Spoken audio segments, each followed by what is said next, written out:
여러분, 안녕하십니까? 바울서신의 조호용 교수입니다. 자, 오늘은 여러분, 세간점에 대하여서 살펴보도록 하겠습니다. 자, 화면 공유를 하겠습니다. 자, 여러분, 세간점이라는 용어를 들어보신 적이 있습니까? 아마도 대부분의 학생들은 이 세간점에 대하여서 잘 알진 못한다고 할지라도 이러한 용어들을 충분히 들었을 것입니다.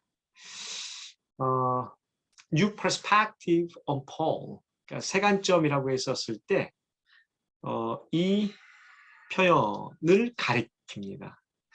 약자가 여러분 N, P, P여서 어떤 뭐 신학적인 책들을 보면 NPP라고도 뭐 줄여서 말하거든요.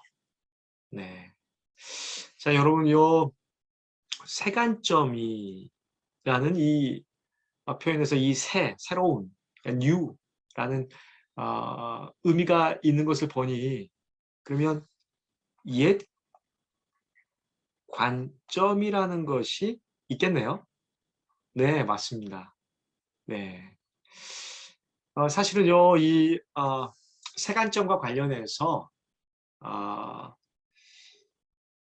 지금으로부터 거의 뭐 아주 오래전이죠. 1977년이니까.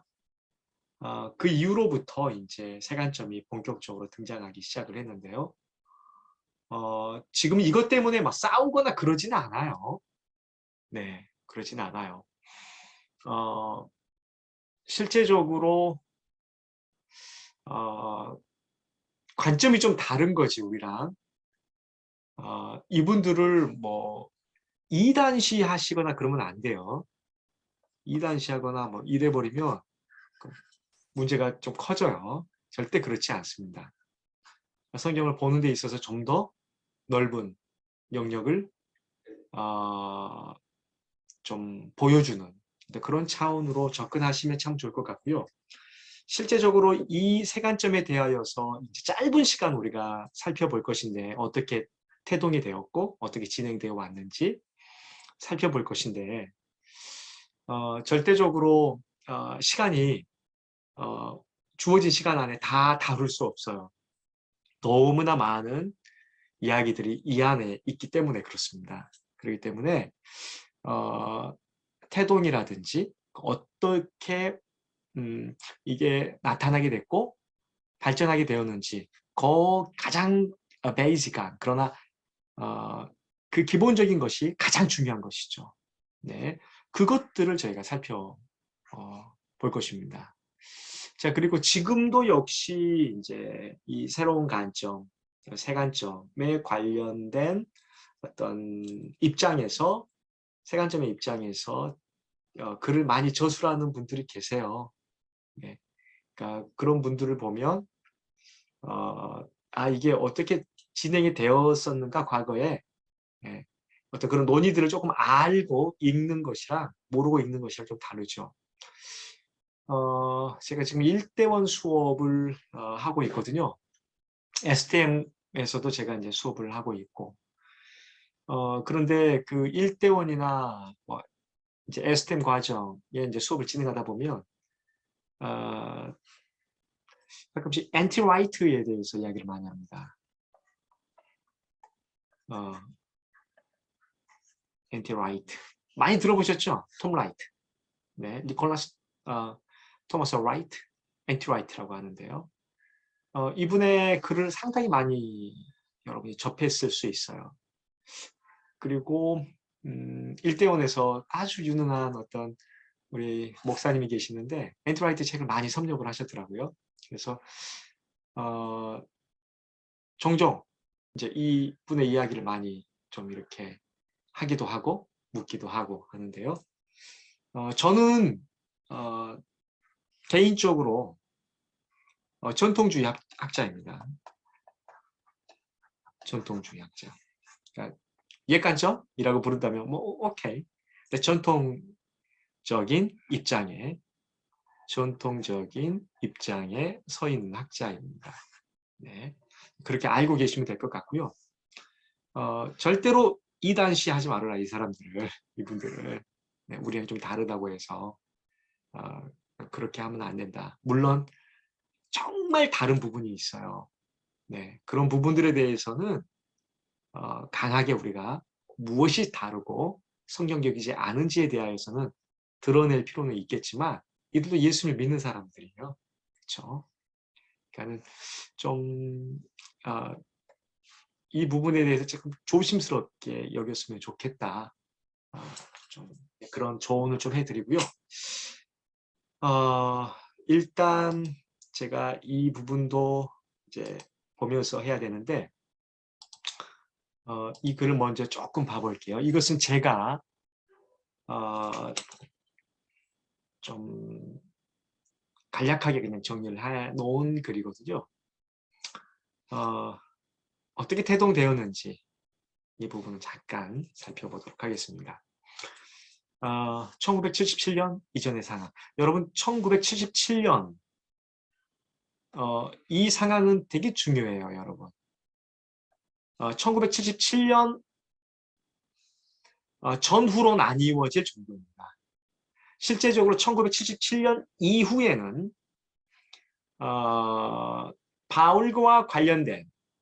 바울과 율법에 관련된 책들이 어마어마하게 등장을 합니다. 그래서 어느 정도로 등장을 하게 되냐면 어떤 학자들이 이런 말을 해요. 왜 출판된 것들은 전부 다 신약 안에서 특별히 바울과 율법이냐. 네. 그러니까 이렇게 불평불만을 할 정도로 1977년이라는 이 연도수는 너무너무 중요하다. 자, 슈라이너 박사님 제 선생님이신데요. 토마스 슈라이너 교수님은 새 관점의 등장과 관련하여 학자들이 받아들일 준비가 된 최적기였다고 지적한다.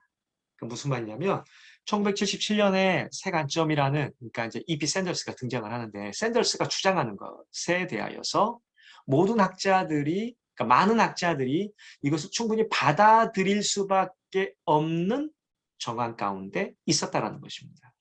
자, 실제로 그의 지적은 아주 정확하다. 슈라이너 교수님의 지적은 정확하다. 새 관점이 등장하기 이전 많은 학자들은 이미 바울 서신을 새로운 시각에서 이해하도록 여러 의견들을 개진했었다. 네. 자, 잘 들어보세요. 몽트피에르, 그다음에 무어, 무스너, 가스턴, 바르트, 피셔 이런 학자들이 이런 말을 하는 거예요. 유대인들이 율법을 준수함으로 구원을 얻는다라는 이 주장은 잘못됐다라고 말하는 것입니다. 그러니까 율법을 준수함으로 구원을 얻으려고 한다라는 이 기존의 주장에 이의를 제기하고 바울은 유대인의 언약적인 특권들을 강조했고 율법의 지속적인 유효성을 강조하고 있다고 주장해요. 네, 그러니까 이거예요.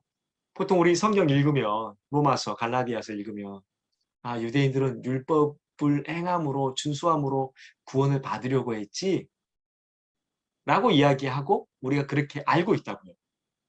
그런데 1977년 이전에서부터도 아니야. 유대인은 율법을 준수함으로 구원을 받으려고 한 적이 없어. 그들은 유대인의 언약적인 특권들을 강조했고 율법의 지속적인 유효성을 강조하고 있는 거야. 성경은. 이렇게 주장하는 학자들이 있었다고요. 자, 이것과 더불어서 그러니까 유대인들이 율법을 준수함으로 구원을 받으려고 하네 라고 이야기하는 것은 아주 부정적인 시각이죠. 뭐에 대한? 유대인에 대한. 쟤들은 율법을 준수함으로 구원을 받으려고 해. 성경을 우리가 보면서 개신교 신자들이나 목사님들이나 학자들이 우리가 그렇게 이해해 왔잖아요. 물론 지금도 그렇게 이해하는 분들이 많죠. 네. 여러분 어떠신가요? 율법을 행함으로 구원을 유대인들이 받으려고 했다고 생각하시나요? 네? 이 질문 되게 중요해요. 예. 로마서 갈라디아서를 통해서 우리는 그렇게 믿고 왔단 말입니다. 그리고 이 믿고 왔다라고 했었을 때 어디서부터 왔느냐? 처음부터 그렇게 생각을 우리는 그렇게 했었어요. 우리 태어나면서부터. 그렇죠. 특별히 이 어떤 지금의 어떤 이런 유대인들 율법을 행함으로 구원을 받으려고 한다라는 주장에 대하여서 종교개혁 시대부터 더욱더 이게 강해졌다. 이게 뭐 고정화된 어떤 또 그때 확립된 것으로 우리가 보통 이해를 하잖아요. 그러니까 이게 그 전에도 물론 그랬겠지만, 그렇죠? 그 전에도 물론 그랬겠지만, 뭐 한도 끝도 없고 그 어떤 그 시점을 찾으려고 한다면, 그러니까 굵직하게 본다면, 지금으로부터 수백 년 전에 이제 그런 이야기들이 더욱더 강력하게 개진되고 진행이 되어졌었다라는 것이잖아요. 그러니까 유대인들을 자연스럽게 부정적으로밖에 볼 수가 없는 거죠. 쟤들은 그러려고 했네? 그럼 우리는 믿음으로 구원을 받아야지. 라는 차원의 인식, 개념. 그렇죠? 자, 그것과 더불어서 학자들의 끊임없는 이런 이의 제기와 더불어서 제2차 세계대전 이후 이런 생각이 들기 시작했어요. 유대인들을 겨냥하여 자행된 홀로코스트에 대한 자책감이 전 세계적으로 형성되어 있었습니다. 그러니까 1977년이라고 한다면 그 어간에 홀로코스트가 뭐냐면 나치가 12년 동안 자행한 대학살을 가리켜요. 네. 이 기간 동안 나치는 독일과 제2차 세계대전 때 점령 지역에 거주하고 있었던 유대인들의 사회적 권리는 물론 재산을 몰수하고 강제 노역에 동원하고 강제 수용소에서 가스로 학살하였습니다. 여러 어떤 차원으로 이제 학살하였습니다. 이때 사망한 유대인만 거의 600만 명이죠. 네, 그 훨씬 이상이겠죠. 네, 자 이런 홀로코스트에 대하여서 그러니까 유대인들에 대한 그러니까 이 사건 때문에 제2차 세계대전 이후에서부터 유대인들에 대한 미안감이 좀 있었다는 것입니다. 그렇죠. 자, 여러 부분에서 자연스럽게 조성된 이런 분위기 속에서 이루어진 어떤 이런 상황 속에서 E.P. 샌더스라는 사람의 등장 그리고 그의 주장은 너무나 설득력 있게 다가왔고 그동안 전통적으로 이해되어 온 유대교에 대하여 새로운 이해를 제공한 전환점으로 인식되었습니다. 자, 지금 여러분 다른 거 생각할 필요 없어요. 네. 너무 중요한 건 뭐냐면 딱 이거부터 시작하셔야 돼요. 세관점 뭐 이렇게 나오고 이렇게 저렇게 이야기가 나오면 지금 제가 말했던 거 유대인들은 율법을 준수함으로 구원을 받으려고 했다라는 이 개념을 뒤집는 거예요. 유대인들은 율법을 준수함으로 구원을 받으려고 하지 않았다라고 이야기하기 시작했고 그 유대인들에 대한 어떤 자책감, 유대인들에 대한 미안감의 분위기 속에서 E.P. 샌더스가 딱 하고 책을 냈는데 Paul and Palestinian Judaism이라는 책입니다. 이 책의 주장들에 대하여서 완전히 설득되어져 버려요. 네. 자, 지금 다른 거 말 안 쳐, 제가. 네. 뭘 제가 이야기해요, 지금? 율법을 이야기하고 있습니다. 뭐와? 유대인 나왔고요. 또 뭐? 율법 나왔고요. 또 누구? 바울 나왔고요. 바울 나왔으니까 바울 서신 나오겠죠. 딱 지금 제가 언급한 것은 이거예요. 네, 그러면 샌더스가 무슨 이야기를 했는지 한번 살펴봅시다. 자, 샌더스의 단행본은 Paul and Palestinian Judaism이라는 책입니다. 이 책은 지금 번역이 되어졌어요. 네, 그래서 이 책을 저는 이제 원서로 가지고 있거든요. 네, 되게 재미있는 책이에요. 그런데 글씨가 너무 작아요. 네, 여러분들이 보면 원서로 보면 눈 정말 아플 거예요. 네, 저쪽에 전부 다 있는데요. 자, 어떤 내용이 들어있는지 좀 살펴보죠. 뭐. 또 이게 왜 그렇게 1977년 이후 신약학계에 핵폭탄과 같은 센세이션을 일으켰는지를 봅시다.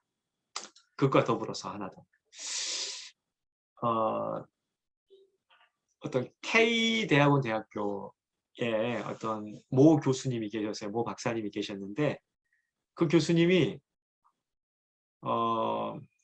이제 미국에서부터 알았었는데 그분이 이제 어떤 뭐 졸업하기 전에 이제 제가 이제 같이 장학생으로서 이제 무슨 첼트넘 장학금을 받을 때 장학회에 같이 이제 장학을 받는 사람이었어요. 그래서 이제 졸업한 사람이 졸업하기 전에 어떤 특강을 해요. 근데 그분이 졸업할 시점에서 이제 특강을 하셨어요. 근데 지금도 안 잊혀져요. 그분이 딱 이 말씀했어요. 처음 딱 그 특강 자리에 서자마자 1시간 정도 특강하셨는데 여러분 죽을 때 딱 두 권이 있으면 된다고 생각한다. 그게 뭐냐? 성경 그리고 이피 샌더스의 Paul and Palestinian Judaism 이 책을 말씀하셨어요. 그러니까 그만큼 본인에게 있어서는 Paul and Palestinian Judaism이라는 이 책이 엄청난 영향을 준 책이다라고 말을 하더라고요. 네, 그 정도예요. 네, 성경과 비교될 만큼. 네. 왜 그렇게 오버해서 말했을까? 이런 생각도 좀 해보는데요. 어쨌든. 자, 거의 모든 저서들이 이 이후에 바울과 관련될 정도로 큰 영향을 주었습니다. 이 저서는 크게 두 부분으로 나뉘어져요. 자, 첫 번째 부분은 팔레스타인 유대교입니다. 네. 자, 팔레스타인의 유대교이고요. 두 번째 부분은 바울에 관한 부분이에요. 네. 자, 이 두 부분은 모두 중요한 부분들이지만 특히 팔레스타인 유대교에 관한 그의 연구는 그 당시 난리가 나버렸습니다. 난리. 그러니까 BC 200년에서 AD 200년 사이에 등장하는 방대한 자료들을 사용한 것도 한 이유가 돼요. 그러니까 이걸 이제 제2성정기라고 부르거든요. 이 꼴은 아니에요. 그러니까 제2성정기 안에 이제 들어가는 거죠. 네, 뭐가? 지금 요 상황. 근데 이게 왜 그렇게 중요할까요? 요게 네, 바울과 성경 시대, 그러니까는 신약 성경 시대의 사람들이 살았던 시대 아니에요, 지금? 그렇죠? 네. 그러니까 제2성경기 문서들을 이제 보는 거죠.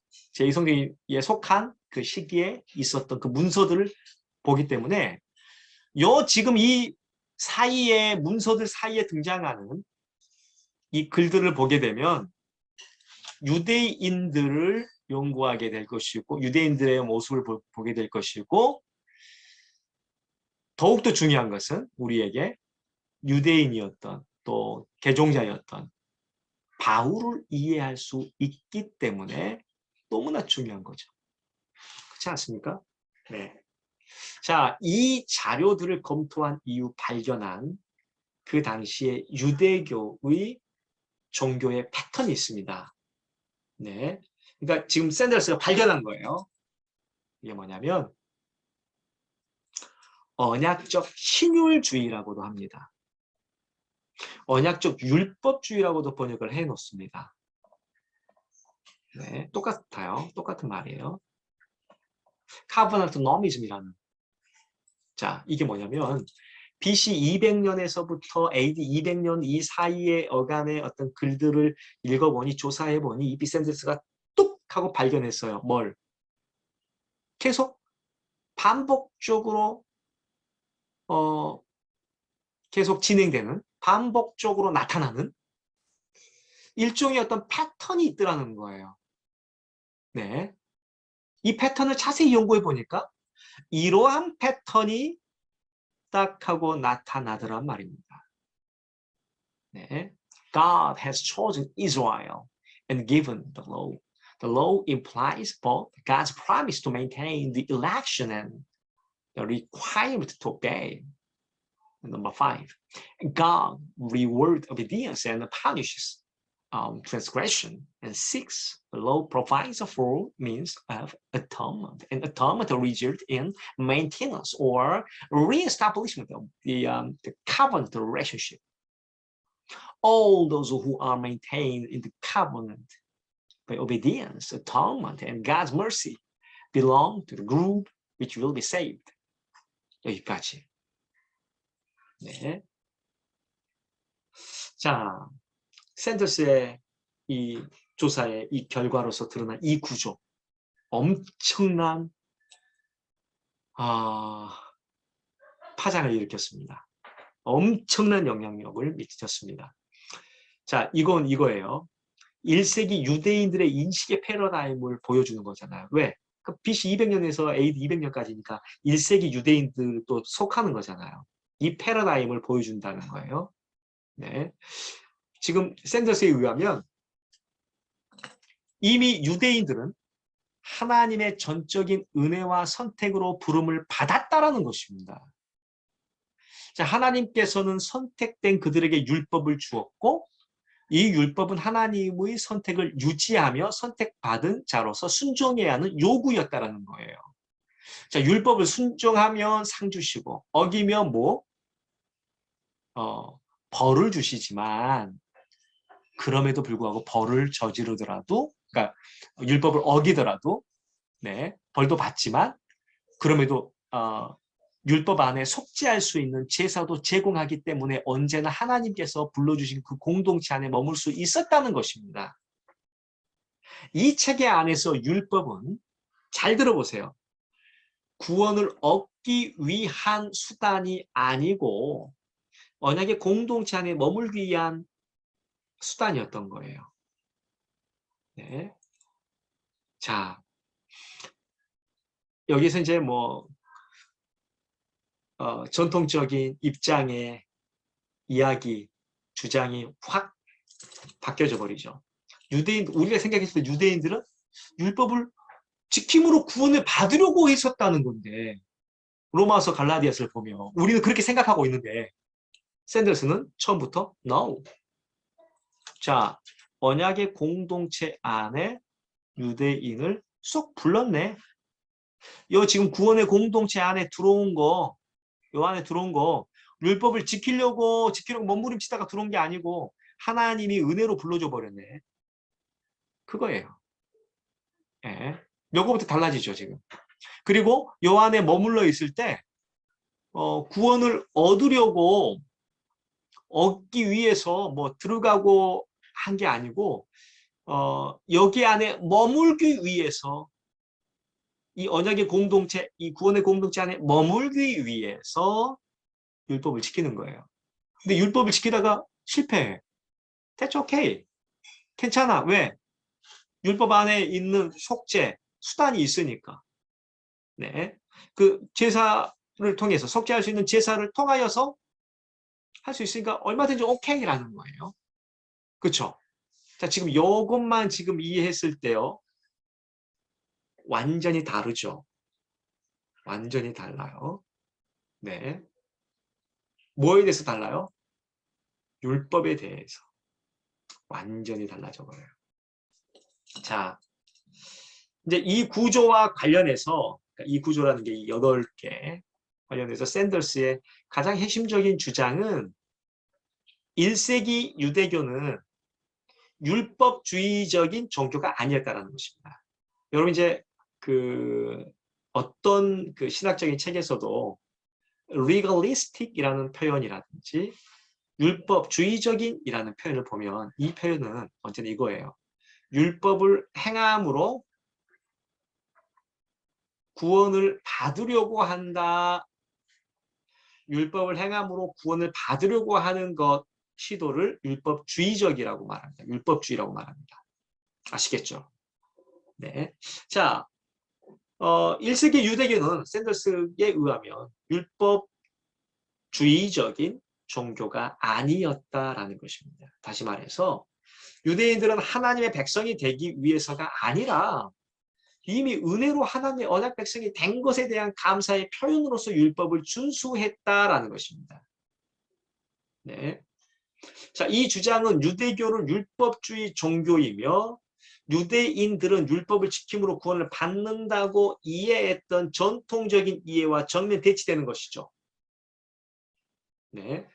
바로 여기에서 전통적인 관점과 전혀 다른 새로운 시각을 의미하는 새 관점이라는 용어가 나오게 된 것입니다. 네. 사실은 이 새 관점이라는 용어는 샌더스 자신이 사용한 것이 아니에요. 이 용어는 제임스 던이 자신의 논문 New Perspective on Paul에서 언급한 것으로 이제 알려져 있어요. 근데 그러나 훨씬 이전에 얼마나 차이가 날까요? 네, 한 5년, 6년? 5, 6년 차이가 나네요. 라이트가 이 표현이 라이트가 이미 사용했었다고 던 자신이 이제 밝히는 거예요. 네. 그러니까 뭐 라이트가 먼저냐 던이 먼저냐 이거 가지고 옥순 거는 뭐 학자들도 있더라고요. 그럴 필요 없어요. 네, 그럴 필요 없어요. 새 관점이라는 것은 바로 지금 지금 이야기인 거예요. 네. 자, 아시겠죠? 그러니까 새 관점 그러면 벌벌 떨 필요 없어요. 네. 그러니까 이거 아주 간단하게 어떻게 태동되었는지 요것만 딱 알고 있으면 돼요. 네. 자, 여기까지가 사실은 샌더스가 한 이야기들이에요. 물론 이제 이후에도 뭐 책이 또 등장을 합니다만 이제 이것 때문에 이게 이제 시작점이 되는 거예요, 사실은. 네. 지금 이미 여러분 이게 어떻게 된 건가요, 그러면? 율법 건드려놨고 율법 우리가 알고 있듯이 율법을 행함으로 구원을 받으려고 했던 율법주의적인 태도가 아니었네, 이미. 네. 그렇죠. 근데 여러분 왜 이게 이제 이 샌더스의 주장이 그만큼 엄청난 파장을 일으켰냐면 제가 갖고 있는 거 네. 그가 본 이제 이분이 샌더스예요. 네. 네. 왜 그의 주장이 그렇게 학자들한테 또 신약학계뿐만이 아니라 전 세계적으로 기독교 안에 엄청난 영향력을 미쳤냐면 이것 때문이에요. BC 200년에서 AD 200년 사이에 등장하는 방대한 자료들을 살펴보았기 때문에 이것을 근거로 그러니까 보여준 언약적 신율주의, 언약적 율법주의, 네, 똑같은 말이에요, 지금. 어떤 데는 언약적 율법주의라고 하고 어떤 데는 언약적 신율주의라고 해요. 요즘에는 언약적 율법주의라는 표현이 더 많이 대세인 것 같더라고요. 이 방대한 자료들 안에서 이것을 뽑아냈기 때문에 그런 거예요. 그러니까 요즘 아이들만 진짜 여러분들은 그런 말을 뭐 안 쓸 수도 있는데 애들 말이 정말 빼박이란 말 하잖아요. 네. 무슨 말이냐면 정말 빼도 박도 못하는 정말 설득될 수밖에 없는 네. 어떻게 뒤로 물러날 수도 없고 앞으로 전진할 수도 없고 딱 그냥 어떤 그런 상황으로 만들어버린 거예요. 그러니까 그만큼 강력한 설득력 있는 주장을 방대한 자료들로부터 뽑아낸 거예요. 그걸 다 보여준 겁니다. 네, 그 책을 원서를 한번 봐보세요. 네, 그러면 정말 글씨가 촘촘해가지고 그리고 그 고대 문서들을 전부 다 가지고 왔어요.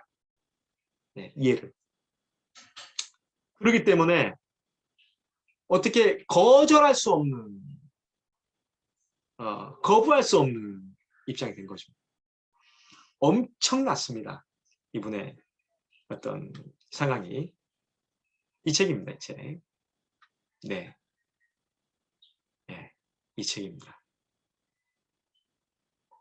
자, 방금 이제 저희가 이 부분을 이제 읽었었고요. 네. 방금 저희 이 부분까지 살펴보았죠.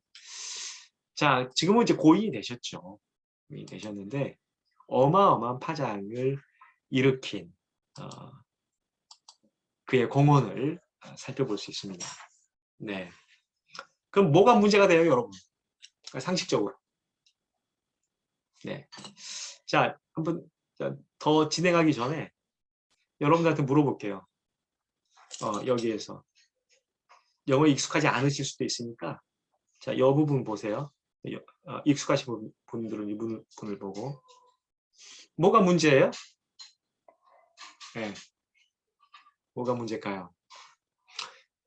그래도 여러분 우리가 할 수 있는 말이 있잖아요.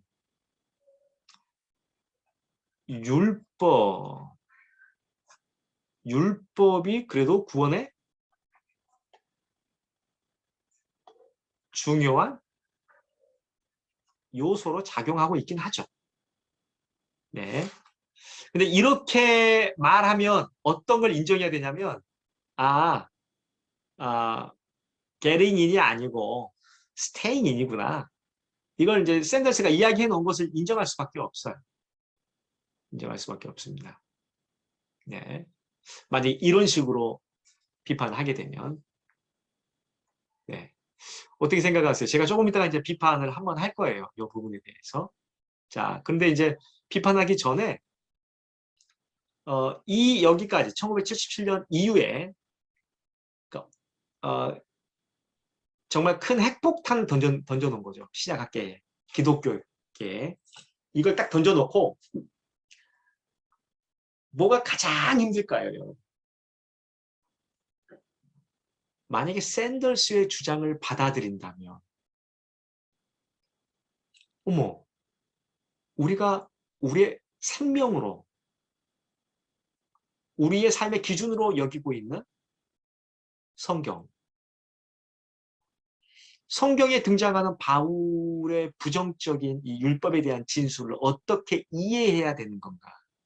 이게 질문이 되는 거죠. 그러면 율법 괜찮았네. 그러니까 율법 안 지켜도 구원 이미 언약의 공동체 안에 있으니까 속죄 수단 제사 그거 드리면 되고 그러니까 안전장치가 있었네 이미. 근데 왜 바울은 그렇게 율법 그러면 이렇게까지 이야기했나. 그러므로 사람이 의롭다 하심을 얻는 것은 율법의 행위에 있지 않고 믿음으로 되는 줄 우리가 인정하노라. 왜 율법의 행위에 하나님의 의롭다 하심을 얻는 것과 관련시키지 않는 건가? 이렇게까지 이야기할 필요가 있었는가? 갈라디아서 2장 16절도 마찬가지입니다. 네.